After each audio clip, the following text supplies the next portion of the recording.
Prime Minister Theresa May will find that the trade-off between market access and migration applies not just to Brexit when she visits India for her first non-EU bilateral trip since Britons voted to quit the bloc.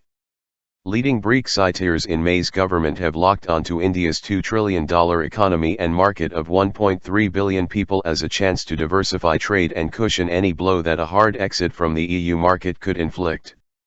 It won't be possible to cut a bilateral trade deal until Britain has left the EU, but May and host Prime Minister Narendra Modi will have an opportunity to stake out opening positions during her November 6 to 8 visit.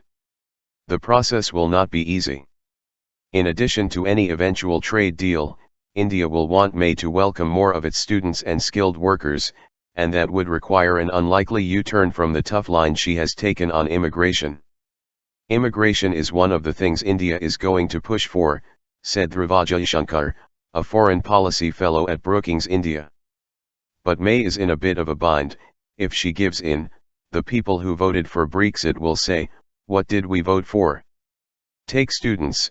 The number of study visas issued to Indian nationals fell from 68,238 in the year to June 2010 to 11,864 5 years later, British figures show.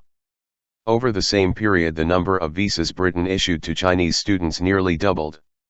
The solution, says businessman and member of the British Parliament's upper house Karen Bilamoria, is to exclude foreign students from Britain's statistics on net migration, which May vows to cut to below 100,000 annually, from 336,000 in the year to June 2015.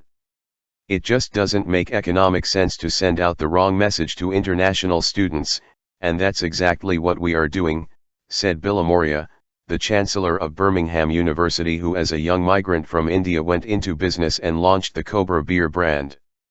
Indian companies, including in the growing IT services sector, want Britain to make it easier for their staff to visit on business. Bilamoria, who will travel with May, urged her to offer the same deal as it did to China, 3-year multiple entry visas for less than £100. Faith in free trade. May and Modi will likely address the prospects for business cooperation at a high-profile technology summit in New Delhi on Monday. But, behind closed doors, Indian officials are expected to sound her out on the terms of the United Kingdom's departure from the European Union and what it will mean for Indian firms that treat Britain as a gateway to Europe. At this juncture, she has the obligation to explain how Brexit could change our ties, said one senior Indian diplomat who requested anonymity because he was not authorized to speak on the record. India has struggled for years to strike a free trade deal with the EU, with officials saying the bloc is a difficult partner to deal with because its leaders tend to deliver contradictory messages and often strike a tone they see as moralizing. Anglophiles in New Delhi see the opportunity in Brexit for a win on bilateral trade. But experts caution that India, which has a history of foot-dragging at the World Trade Organization, is no standard bearer of open markets. In general, things move slowly in India, said Alan Winters, Director of the UK Trade Policy Observatory at the University of Sussex. Experience shows that dealing with India is a bureaucratic and rather slow-moving process, he added.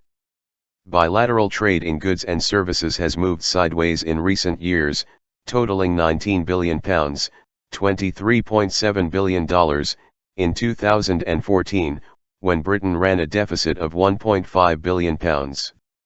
UK foreign direct investment into India declined, meanwhile, to £3.6 billion in 2014 from a peak of £13.6 billion in 2011. Any Brexiteers inclined to lapse into misty-eyed nostalgia about the common history and language of the two countries would be well advised not to.